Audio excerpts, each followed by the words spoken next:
Assalamualaikum warahmatullahi wabarakatuh. Saya Vera Charlita, siswa SMA Negeri 8 Sigi, kelas 12 IPA. Nah, di sini saya akan menjelaskan tentang reproduksi sel. Simak videonya ya. Reproduksi sel merupakan proses perbanyakan sel dengan membagi sel menjadi dua. Reproduksi sel berlangsung melalui tahapan pembelahan sel. Pembelahan sel ada 3 jenis, yaitu amitosis, mitosis, dan meiosis.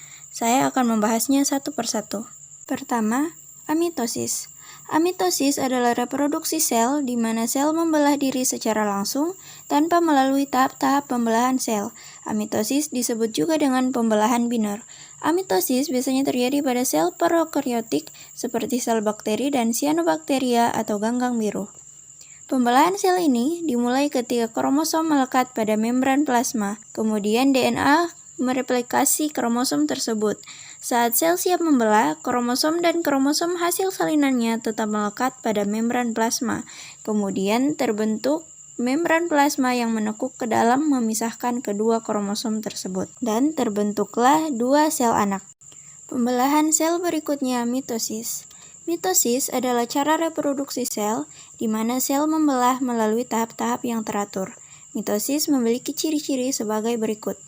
Terjadi pada sel somatis atau tubuh, menghasilkan dua sel anak yang genotipnya sama dengan induknya, berfungsi untuk pertumbuhan dan pergantian sel yang rusak.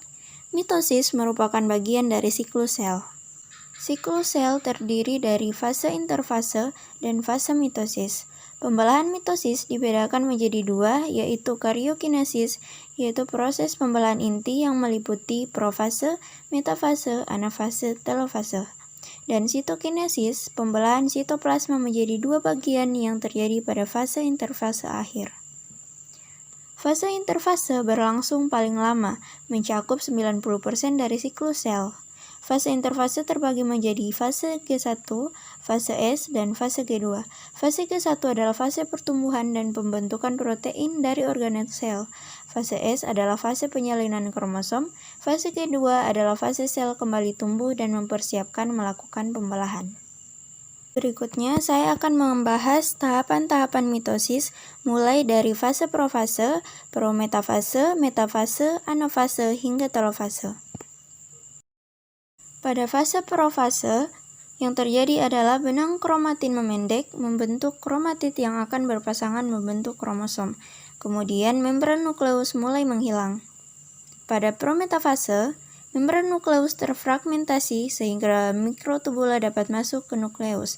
Kromatid dari setiap kromosom memiliki kinektor yang terletak pada sentromer. Selanjutnya, mikrotubula akan melekat pada kinektor kromosom.